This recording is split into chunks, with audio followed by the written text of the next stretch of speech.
Isang malusog at COVID-free na araw, Mima Ropans. Muli na naman po tayong sumasahim papawid upang magbigay ng mga napapanahong balitang pangkalusugan. Welcome pong muli sa ating DOH Mima Ropa Hour, bida sa kwentuhang pangkalusugan. Ako si Liv Ivelane Villanueva mula sa Health Education and Promotion Unit ng DOH CHD Mima Ropa, ang inyong bidang kasangga sa tamang impormasyon tungo sa kaalamang pangkalusugan. Para po sa ating COVID-19 Regional Update, as of November 30, 2021, ang rehiyon ng Mima Ropa ay nakapagtala ng 15 na bilang ng panibagong kaso ng COVID-19. Sa kabuuan, mayroon ng 400 na bilang ng aktibong kaso sa buong rehiyon. Samantala, ang kabuang bilang ng lokal at imported na kaso ng COVID-19 na naitala sa ating rehiyon ay 33,308. At ang kabuang bilang ng ating recovered cases ay 31,399.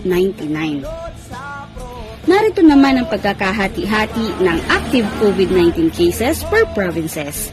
Sa Oriental Mindoro mayroong 144, 44 sa Occidental Mindoro, 16 sa Marinduque, 43 sa Romblon, 65 sa Palawan at 88 sa Puerto Princesa.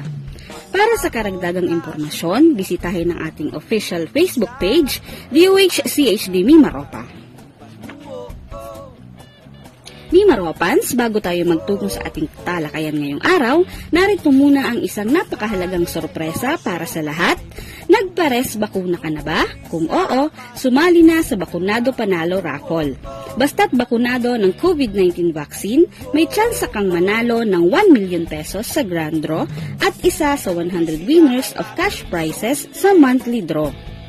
Ang National E-Raffle na ito ay bukas para sa lahat ng Pilipinong may edad 18 gulang pataas na nakatanggap na ng at least isang dose ng COVID-19 vaccine simula March 1, 2021 hanggang December 15, 2021.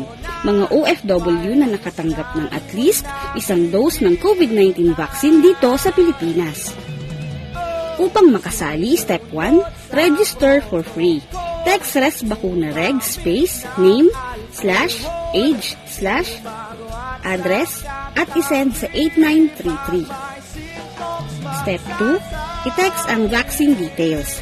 Pagkatapos mag-register, i-text po ang res bakuna space unang letter ng brand na inyong natanggap na bakuna / pangalan ng inyong respective LGU / at ang panghuli ang petsa o araw ng inyong bakuna at isend sa 8933. Ang first dose po is equivalent to 1 raffle entry.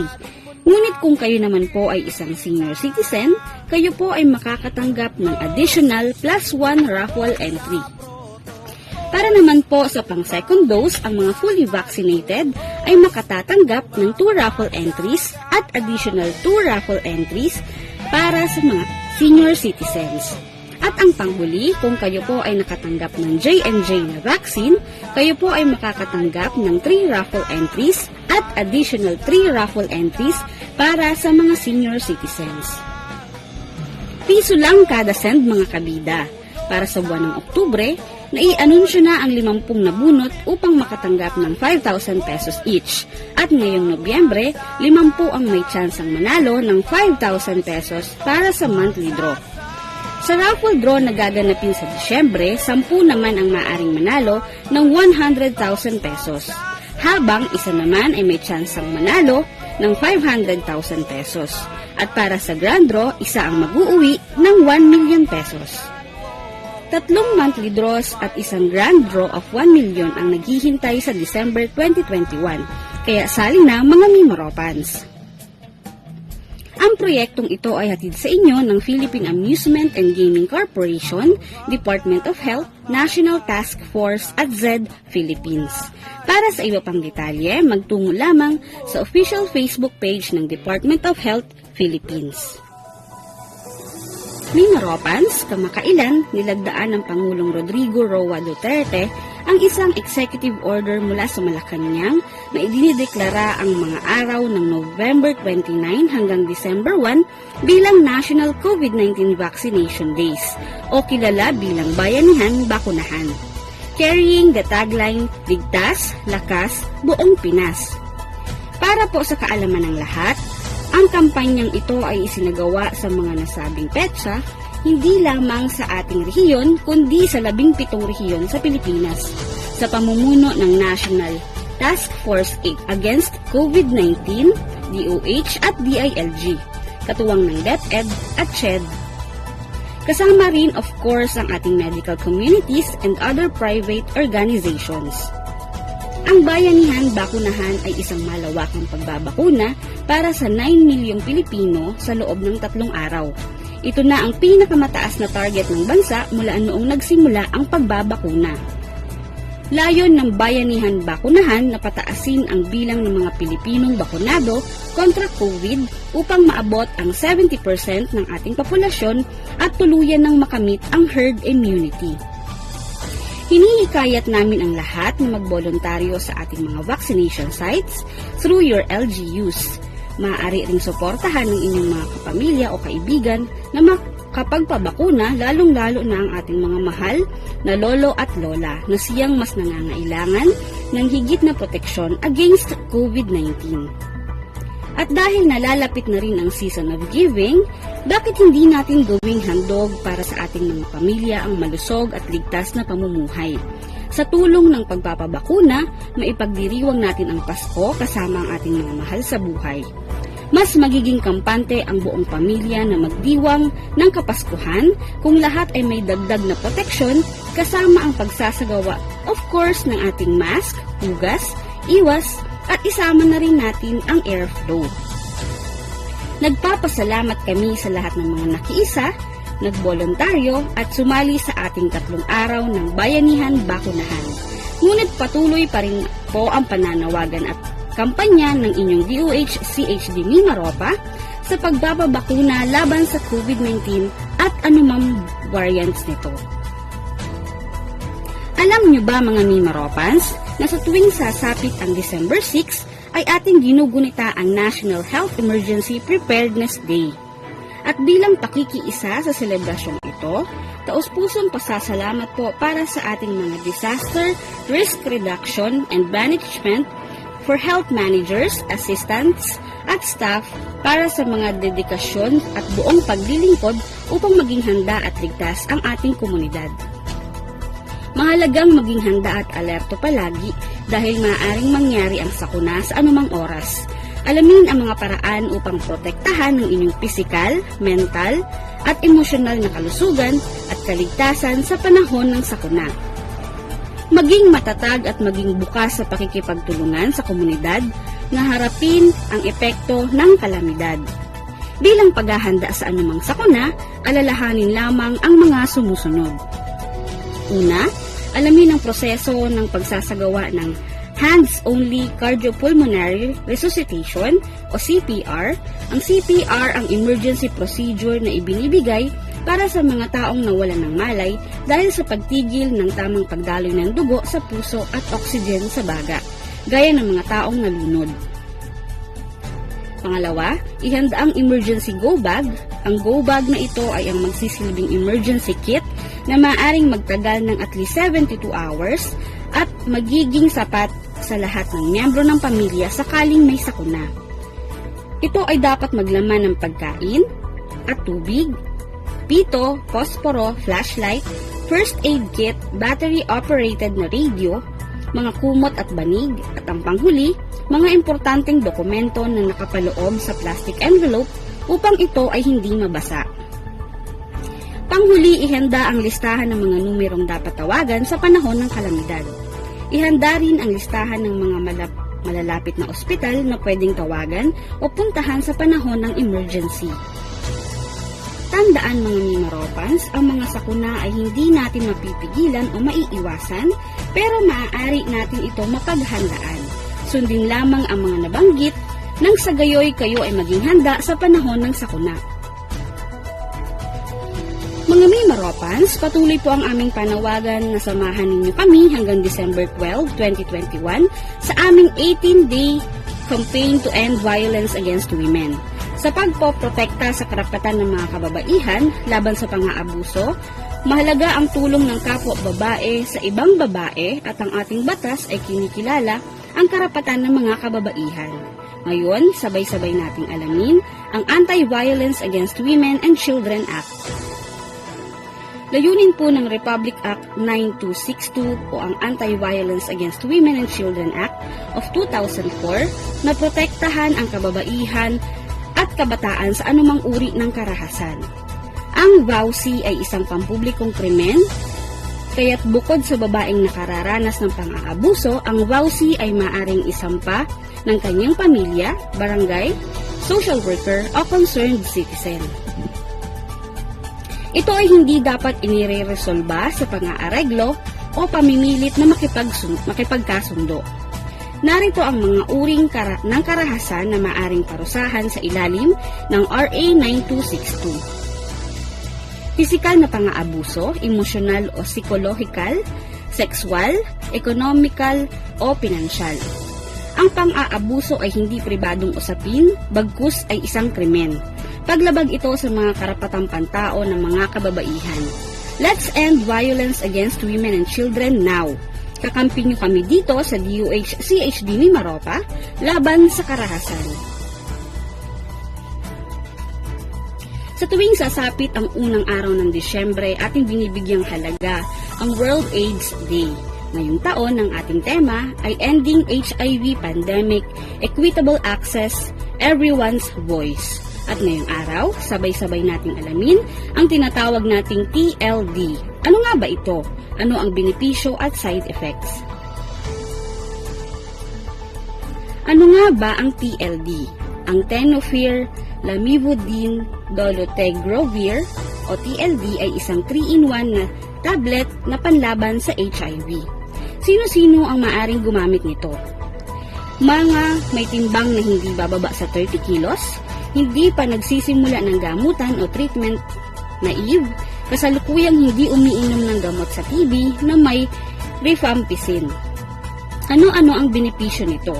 Mas madaling inumin, mas maliit ang tablet, minsanang pag-inom araw-araw, kaunti ang side effects, mas kaunti ang drug interaction sa TLD, mas madaling inumin kasabay ng iba pang pangkaraniwang gamot, at ang panghuli, mas mataas ang genetic barrier to resistance. Ano-ano ang side effects nito? Kasama sa mga karaniwang epekto na ang mild rash, sleeping problems, sakit ng ulo at pagtaas ng timbang. Kabilang naman sa posibleng malubhang epekto nito ay ang problema sa atay, matinding pantal sa balat, at muscular pain. Ngayong World AIDS Day, paalaala sa lahat, practice safe sex, gumamit lagi ng condom tuwing makikipagtalik. Protektahan ang sarili at ang inyong partner laban sa sexually transmitted infections at HIV. Mga Mimaropan, sa patuloy nating pagharap sa pandemya, lubos na naapektuhan nito ang bilang ng mga batang nabakunahan sa ating routine immunization, kung saan maraming bata ang hindi nakakakumpleto ng mga bakunang dapat ay natatanggap nila. Kaya naman layunin ng DOH, kasama ang WHO at UNICEF, na walang bata ang magdusa o mamatay dahil sa mga sakit na maiiwasan ng pagbabakuna o yung tinatawag nating vaccine preventable disease tulad ng measles, rubella, tetanus at diphtheria.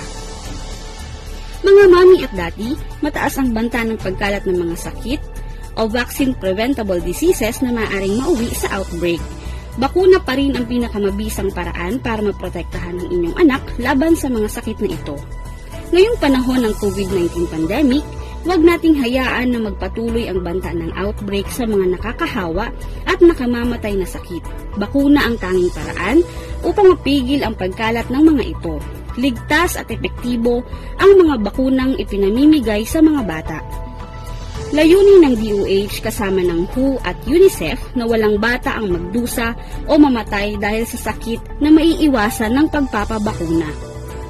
Sa kasamaang palad, tumaas na naman ang banta ng mga sakit na ito dahil sa maraming mga bata ang hindi kompleto ang bakuna. Magandang balita, mayroong gaganapin na community-based at catch-up immunization campaign sa inyong lugar ngayong darating na Oktubre at Disyembre. Huwag palampasin ang pagkakataong ito para agad na makumpleto ang bakuna ng inyong mga tsikiting at maprotektahan sila laban sa nakamamatay na sakit. Ligtas, epektibo at libre ang mga bakunang ipinamimigay sa mga bata. Pabakunahan na ang inyong mga anak para sa isang #HealthierMiMaropa. Ngayon, dumako naman po tayo sa ating bagong segment na #CheckTheFacts. Sa punto pong ito, atin pong tatalakayin ang fake news na kumakalat ukol sa COVID-19 at atin po itong papabulaanan. Dahil sa panahon ng pandemya, hindi lamang COVID-19 ang dapat nating iwasan, kundi maging ang mga infodemic o ang pagkalat ng fake news dahil bida ang may alam ng tamang impormasyon. Para sa ating unang Check the Facts, peke ang mga bakuna laban sa COVID-19, pinagkakakitaan lang tayo ng mga gumagawa nito. Mimaropans, ito ang fact. Ang mga bakuna ay napatunayang nagbibigay proteksyon laban sa COVID-19. Tinitiyak ng ating gobyerno na nabibili ang mga ito sa murang halaga at nabibigay sa mga tao ng walang bayad. Kailangan natin ng bakuna. Ikalawa, may mga gamot akong pwedeng inumin upang maiwasan ang COVID-19. Walang silbi ang mga bakuna. Mimaropans, ito ang fact. Wala pang napapatunayang gamot upang maiwasan ang COVID-19. Ngunit napatunayan na epektibo ang mga bakuna upang maprotektahan ang tao laban sa malubhang karamdaman at kamatayan. Iwas COVID ang pagpapabakuna. Bilang kasangga ng mga bida, ugaliin natin na alamin ang tamang impormasyon mula sa mga lehitimo at may kredibilidad na sources. Ugaliin nating mag-fact check, #ResBakuna, kasangga ng mga bida, sama-sama tayo sa Bida Vaccination. Ngayong unti-unti nang nagbubukas ang ekonomiya, kailangan pa rin ng iba yung pag-iingat laban sa COVID-19. Ayon sa mga eksperto, kailangang iwasan ang 3 C na ito upang mapigilan ng outbreak ng kaso ng COVID-19. Closed spaces, o mga lugar na sarado at walang maayos na daloy ng hangin, crowded places o lugar na maraming tao sa paligid, at close contact settings kung saan kailangan ng malapitang interaksyon sa ibang tao. Mas mataas ang panganib na magkaroon ng hawahan ng COVID-19 kung ang 3 ito ay present sa inyong gawain. Piliin maging ligtas sa COVID-19 sa lahat ng bagay na gagawin. Umiwas sa 3 Cs, closed spaces, crowded places, at closed contact settings. Kung ikaw naman ay nakararanas ng mga simptomas ng COVID-19, tulad ng sipon, ubo, lagnat, at iba pa, huwag nang hayaang lumala at kumalat pa ang sakit, agad na mag-isolate at makipag-ugnayan sa inyong doktor, o kaya ay tumawag sa inyong barangay Health Emergency Response Team para sa tamang atensyong medikal. Alamin ang hotlines ng inyong LGU na maaari ninyong tawagan kung sakaling kayo ay mangangailangan ng tulong medikal. Sa unang simptomas ng COVID-19, mag-isolate at agad na makipag-ugnayan sa inyong mga be-hurt. At kung ikaw naman ay nangangambang lumabas para magpa-check up, huwag mag-alala. Kung hindi emergency ang pakay sa ospital, kumonsulta online. Makipag-ugnayan sa inyong doktor o sa ospital kung mayroon silang telemedicine services at para mabawasan ng maaring maging exposure sa COVID-19. Maaari ding pumunta sa website ng Department of Health sa www.doh.gov.ph at i-click ang telemedicine button sa kanang bahagi ng website. Sa patuloy na pagtaas ng kaso ng COVID-19, may magagawa ka.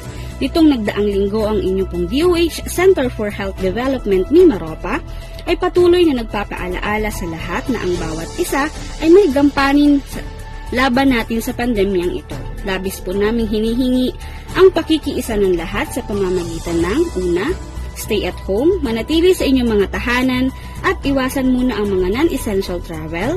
Pangalawa, mask at home when not alone. Ang lahat ay hinihikayat na magsuot ng face mask sa lahat ng pagkakataon sa alinmang lugar, maging sa inyong mga tahanan, lalong-lalo na kung kayo ay kasama na kabilang sa vulnerable population. Ikatlo, ensure adequate air circulation.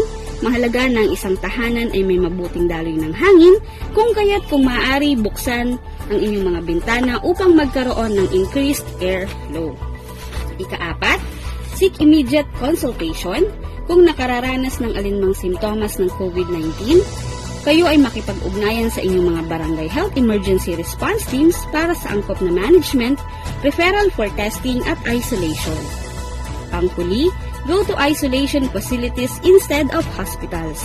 Ang mga individual na nakararanas ng banayad na sintomas ay maaaring manatili sa mga designated quarantine o isolation facilities sa inyong lugar.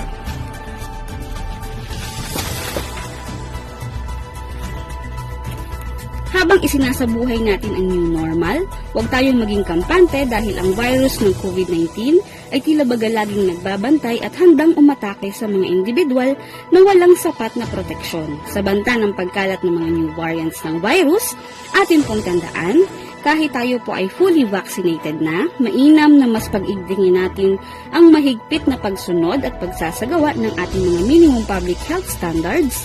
Hindi lamang ang inyong sarili ang inyong pinoproteksyonan, kundi pati ang miyembro ng inyong pamilya at buong komunidad. Tandaan ngayong panahon ng pandemya, together we can be the solution plus sa COVID-19. Alamin at isagawa lamang ang bida. Bawal ang walang face mask at face shield, isanitize ang mga kamay, at umiwas sa mga kulob na lugar, dumistansya ng 1 metro at limitahan ang pisikal na interaksyon sa iba, alamin ang tamang impormasyon at ang panghuli, suportahan ng FDA-approved na bakuna. #ResBakuna kasangga ng mga bida, sama-sama tayo sa Bida Vaccination. Sa pagsasagawa ng ating mga minimum public health standards, ay ginagawa mo ang iyong parte sa pagsugpo ng pandemyang ito.